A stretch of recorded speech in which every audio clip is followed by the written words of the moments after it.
Everybody, welcome to my channel. This is Vasundhara Singh and in today's video हम पढ़ने वाले हैं फिजिकल ज्योग्राफी का chapter which is origin of continents and ocean basins.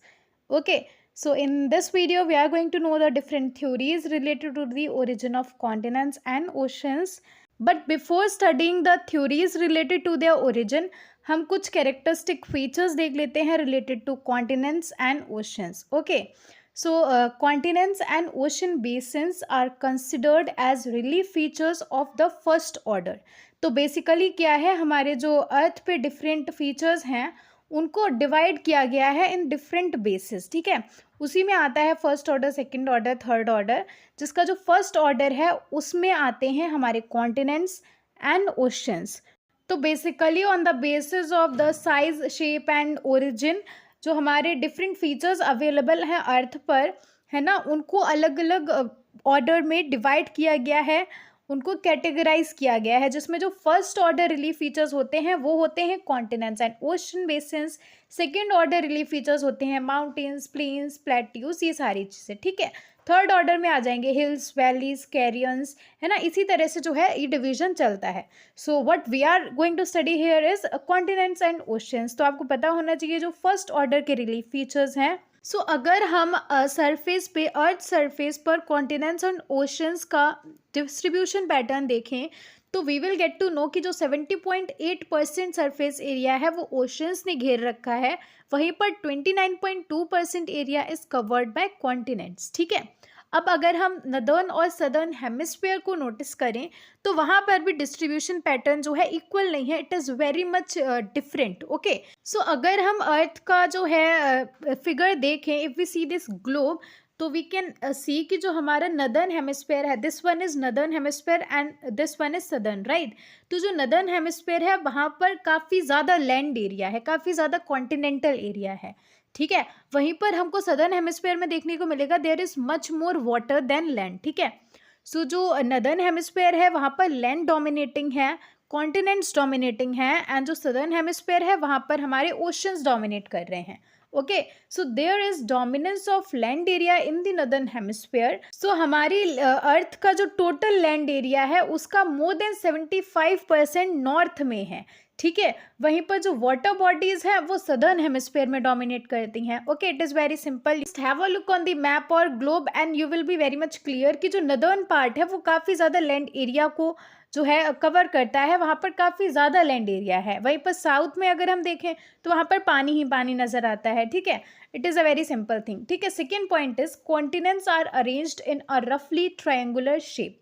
ठीक है, most of the continents have their bases in the north while their apices are pointed towards south. Okay, so if we look at the world map तो हमको नज़र आएगा रफली जो हमारे continents हैं वो ट्रायंगुलर शेप के हैं। Okay, we can just try to make it like this one, है ना। तो ये रफली जो है ट्रायंगुलर शेप के हैं, जिसमें जो बेस है, उनका बेस क्या होता है ट्रायंगल का, जो स्ट्रेट लाइन जाती है, राइट, एंड जो पॉइंटेड पार्ट होते हैं those are called as apices. ठीक है, okay, so if we look at the map, जो हमारे बेस हैं कॉन्टिनेंट्स के वो आते हैं नॉर्थ में, एंड जो एपिसेस हैं यानी कि जो पॉइंटेड पार्ट है, जो कम पार्ट है, वो है साउथ में, right. If you look at all the maps you can see it. देखो ये पॉइंटेड पार्ट है ना, दिस वन, दिस वन। तो इस तरह से जो पॉइंटेड पार्ट है, जो एपिस है ट्रायंगल के, वो है साउथ में, while the bases are in the north. Okay, it's just a rough idea कि आप मैप को किस तरह से समझ रहे हैं, और कुछ नहीं है। It's not an factual thing या कुछ स्टैटिक फैक्ट्स हैं, it's just a rough idea कि मैप को हम किस तरह से देख सकते हैं कि किस टाइप के कॉन्टिनेंट्स हैं, है ना, नॉर्थ में और साउथ में क्या कैरेक्टरिस्टिक है कॉन्टिनेंट्स और ओशंस की। ओके, सेम इसी तरह से जो ओशंस हैं वो भी ट्रायंगुलर शेप में हमको नज़र आते हैं। Contrary to the continents, the bases of oceans are in the south while their apices are in the north. तो ये जो है कॉन्टिनेंट्स के अपोजिट हैं। अब जो ओशंस के बेस हैं वो है साउथ में और उनके एपिसेस हैं नॉर्थ में। ठीक है, विच इज़ वेरी ऑब्वियस। ठीक है, okay, so the north pole is surrounded by oceanic water while south pole is surrounded by land area that is of antarctic continent. ठीक है, सो नॉर्थ पोल जो है हमारा वाटर से connect surrounded है, जो ओशनिक वाटर है उससे। वहीं पर जो साउथ पोल है वो लैंड एरिया से सराउंडेड है, एंटार्क्टिक कॉन्टिनेंट की लैंड एरिया जो है कवर करती है साउथ पोल को, ठीक है। So these are the characteristics basically किस टाइप के हमारे कॉन्टिनेंट्स और ओशंस प्लेस्ड हैं हमारी अर्थ पे, ठीक है। उसका हमने एक रफ आइडिया लिया है।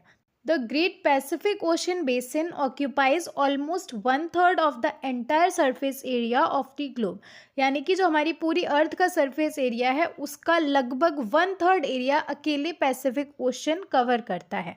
Okay, so these are few characteristic features of the continents and oceans.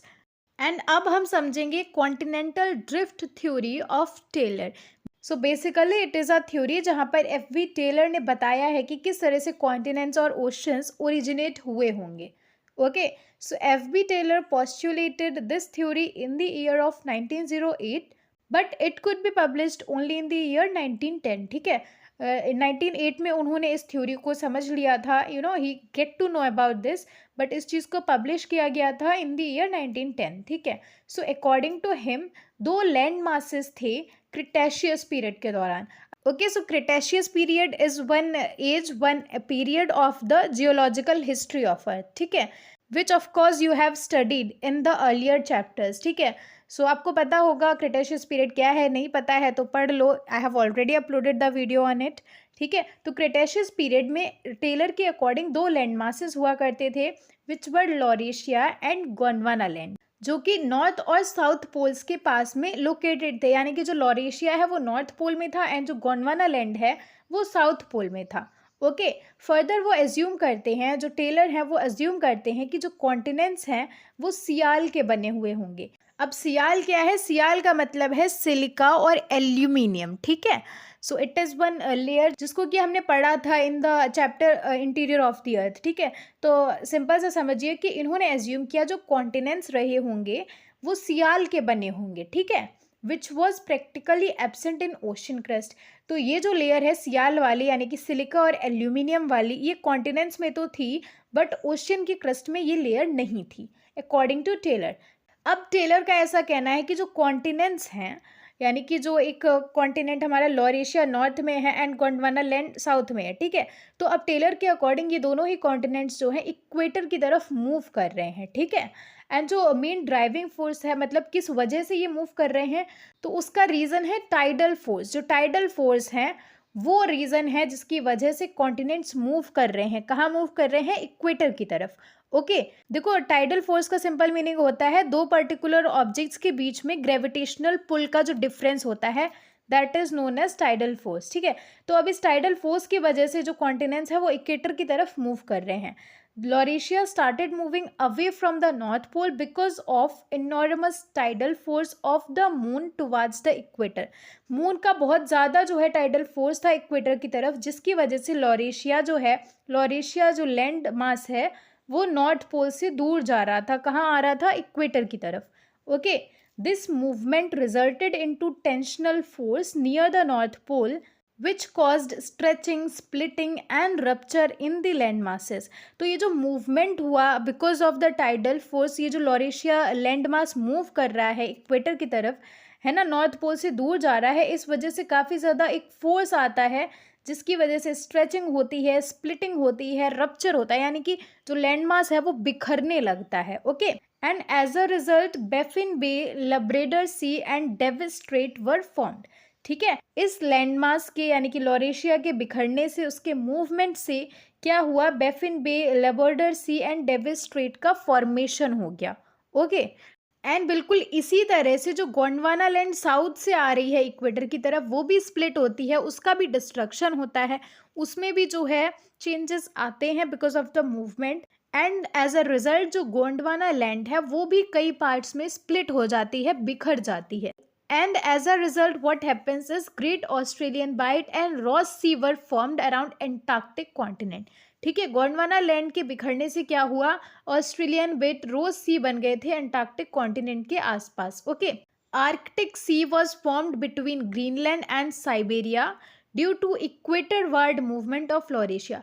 क्योंकि लॉरेशिया जो है इक्वेटर के पास आ रहा था, इक्वेटर की तरफ मूव कर रहा था, इसकी वजह से आर्कटिक सी बन गई थी। कहाँ बन गई थी? ग्रीनलैंड और साइबेरिया के बीच में। Okay, so this is the theory of Taylor. ठीक है, टेलर के अकॉर्डिंग जो है ये कॉन्टिनेंटल ड्रिफ्ट थ्योरी है, जिसमें उन्होंने एक्सप्लेन किया है कि किस तरह से क्रिटेशियस पीरियड में दो लैंड मास रहे होंगे एंड वो किसी फोर्स की वजह से, मून के टाइडल फोर्स की वजह से जो है इक्वेटर की तरफ मूव करने लगे। ठीक है, एंड जब ये मूवमेंट हुआ तो उन लैंड मासेस में जो है स्ट्रेचिंग हुई है ना, रप्चर हुआ, वो बिखर गए, उनके सेवरल टुकड़े हो गए एंड एज अ रिजल्ट नई नई चीजें जो है फॉर्म हो गई थी, है ना। ओके, सो ये एक्सप्लेनेशन दी गई है एफ बी टेलर के द्वारा कि किस तरह से कॉन्टिनेंट्स और ओशंस बने होंगे। बट इनकी जो ये थ्योरी है ये लोगों के द्वारा जो है एक्सेप्ट नहीं करी गई, बिकॉज इसके पीछे जो है, जो इन्होंने एक्सप्लेनेशन दी है वो जो है लॉजिकल नहीं है। वो जो उनकी एक्सप्लेनेशन है वो उतनी ज़्यादा वैलिड नहीं है। ठीक है, जो इन्होंने मून के टाइडल फोर्स की बात कही है वो उतनी ज़्यादा लॉजिकल नहीं है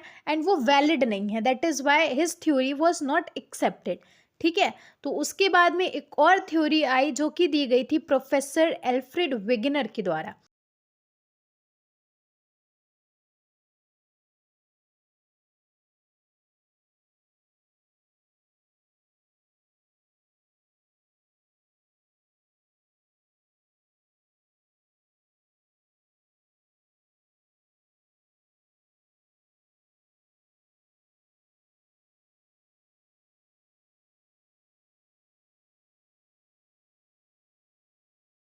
So, Professor Alfred Wegener of Germany was primarily a meteorologist. He propounded his concept on continental drift in the year 1912, but it could not come in light till 1920. Okay, so following Edward Swiss, Wegener believed in three-layer system of the earth. So अब Edward Swiss का क्या काम है यहाँ पे? देखो, हमने interior of the earth वाले चैप्टर में पढ़ा है, अगर आपने कहीं से भी पढ़ा है, यू माइट बी नोइंग कि एडवर्ड स्विस की क्या थ्योरी है, उन्होंने क्या एक्सप्लेन किया है। एडवर्ड स्विस के अकॉर्डिंग अर्थ के इंटीरियर में 3 लेयर हैं एंड वो 3 लेयर कौन सी हैं? सियाल, सिमा एंड नाइफ। ठीक है, सो इसी पैटर्न को वेगनर भी बिलीव करते हैं कि एडवर्ड स्विस की जो थ्योरी है दैट इज करेक्ट, कि हमारी अर्थ में 3 लेयर है। ठीक है, आउटर लेयर सियाल है, इंटरमीडिएट लेयर सिमा है and the lower layer of nife. ठीक है, अब आगे क्या होता है? According to him sial was considered to be limited to the continental masses alone, whereas the ocean crust was represented by the upper part of Sima. अब आपको ये चीज़ तो क्लियर है कि सबसे ऊपर वाली लेयर है सियाल, दूसरी लेयर है sima and third layer is nife, right.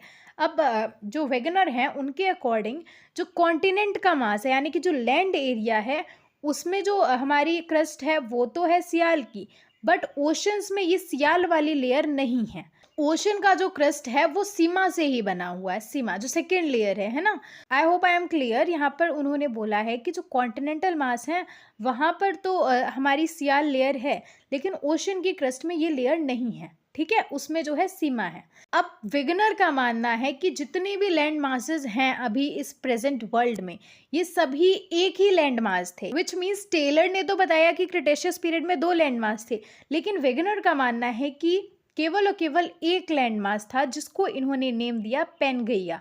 And ये किस पीरियड में था? तो ये था कार्बोनिफेरस पीरियड में। देखो समझ आया, इन्होंने ऐसा एज्यूम किया कि जितने भी लैंड मासेस हैं अभी प्रेजेंट दुनिया में ये सब एक ही लैंड थी। ठीक है, ये सब आपस में जुड़े हुए थे एंड जिसका नेम इन्होंने दिया पेनगैया।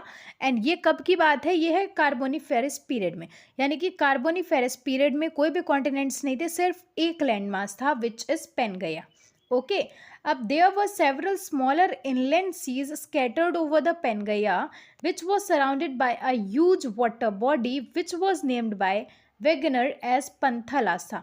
देखो अब क्या है, इस पॉइंट का मतलब ये है कि जो पेनगैया है ना, बड़ा सा एक लैंड मास। ठीक है, अब उस बड़े से लैंड मास में आप छोटे छोटे डॉट्स रख दो कहीं कहीं रैंडम जगह पे।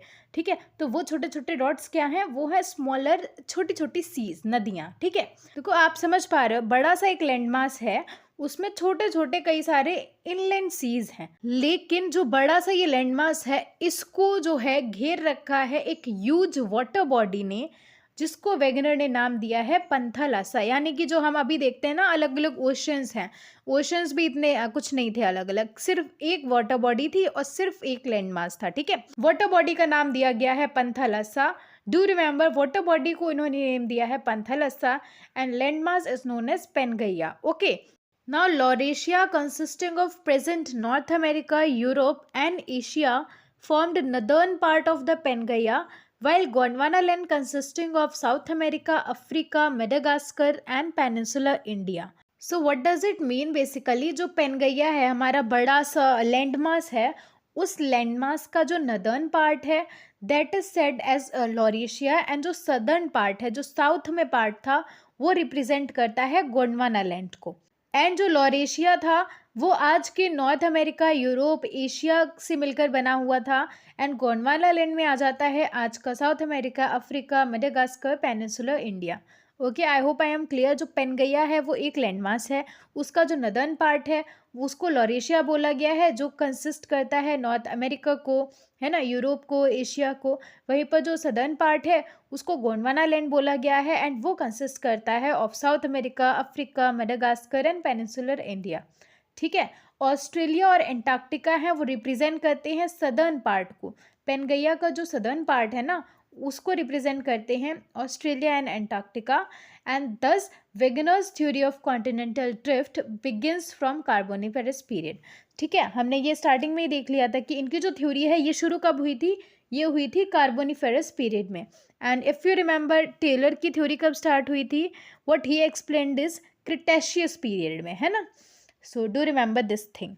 Okay, so now we have evidences in support of the theory, यानी कि जो वेगनर ने थ्योरी दी है कॉन्टिनेंट्स और ओशंस के ओरिजिन की, उसके सपोर्ट में we have few evidences which are as follows. Number first is both the opposing coast of the Atlantic can be fitted together in the same way as two cut off pieces of wood can be refitted। देखो बहुत ज़्यादा तगड़ी English लिखी हुई है, आप map पे आइए। ठीक है, अब मैप पे हम देखेंगे कि जो अटलांटिक की दोनों साइड्स हैं, अपोजिंग कोस्ट हैं, उनको अगर हम एकदम पास में ले आए हैं ना तो वो एकदम ऐसे जुड़ जाएंगे जैसे हम किसी पजल को जोड़ते हैं। ठीक है, तो इससे एक आइडिया लगता है कि हाँ, हो सकता है कि ये जुड़े हुए हों and they are apart now. ठीक है, एक आइडिया लगता है कि वो एकदम पजल की तरह आपको नजर आते हैं। You can just look in this map. Okay, second one is there is marked similarity in the fossils and vegetation remains found on the eastern coast of South America and the western coast of Africa। अब south America का अगर हम eastern part देखें और Africa का जो है western part देखें तो पहले तो हमें देखने में ही लग रहा है कि हाँ ये एक पजल जैसे हैं, अगर हम इनको पास मिलाएं तो हो सकता है ये फिट हो जाए। ठीक है, सेकेंडली हमको क्या देखने को मिला है, इस एरिया में और इस एरिया में जो वेजिटेशन मिली है, जो फॉसिल्स मिली हैं, वो कहीं ना कहीं जो है सिमिलर है। सो बिकॉज ये जो फॉसिल्स और वेजिटेशन सिमिलर मालूम पड़ती है तो ये भी एक जो है एविडेंस देता है कि या दिस थ्योरी इज करेक्ट, ये सपोर्ट करता है इस थ्योरी को। Next is the distribution of Glossopteris flora in India, South Africa, Australia, Antarctica, Falkland Islands, etc. proves the fact that all the land masses were previously united and contiguous in the form of Pangaea. So Glossopteris flora एक type का जो है plant है जो कि Permian period में exist करता था। ठीक है, पर्मियन पीरियड में ये इस टाइप का फ्लोरा, इस टाइप के प्लांट्स जो है एग्जिस्ट करते थे। तो ये जो है आज के हमें अलग अलग पार्ट्स में देखने को मिलते हैं, इंडिया में, साउथ अफ्रीका में, है ना, ऑस्ट्रेलिया, एंटार्क्टिका, अलग अलग एरियाज़ में जो है देखने को मिलते हैं। इससे ये आइडिया लगता है कि जो अलग अलग लैंड एरियाज़ जहाँ पर हमें ये इस टाइप का फ्लोरा देखने को मिलता है तो हो सकता है कि ये सारी जगह जो है पहले सेम हो, है ना, आपस में जुड़ी हुई हों। तो that is also one evidence in support of this theory. Again comes the evidences of Carboniferous glaciation of Brazil, Falklands, South Africa, Peninsular India, Australia and Antarctica further proves the unification of all land masses in one land mass. So again he finds अलग अलग areas में जो glaciers का deposition है ना, जो कि Carboniferous period में हुआ था, वो कहीं ना कहीं सिमिलर है, जो कि ये दर्शाता है कि ये सारे ही लैंडमार्क्स कभी एक जगह पर रहे होंगे, एक साथ रहे होंगे। Okay, so these are few evidences in support of his theory and this is how Wegener ने एक्सप्लेन किया है कॉन्टिनेंटल ड्रिफ्ट थ्योरी को। So that is it for this video as the video is already running lengthy. तो in the next video हम पढ़ेंगे plate tectonic theory को in detail in a very easy and simple way. Okay, so मिलते हैं next video में जहाँ पर हम प्लेट टेक्टोनिक थ्योरी को पढ़ने वाले हैं। So for that do subscribe to my channel and how do you found the video, do tell me in the comments, also like the video and share among your friends. हम मिलेंगे हमारे next video में, तब तक रुक जाना नहीं तू कहीं हार के।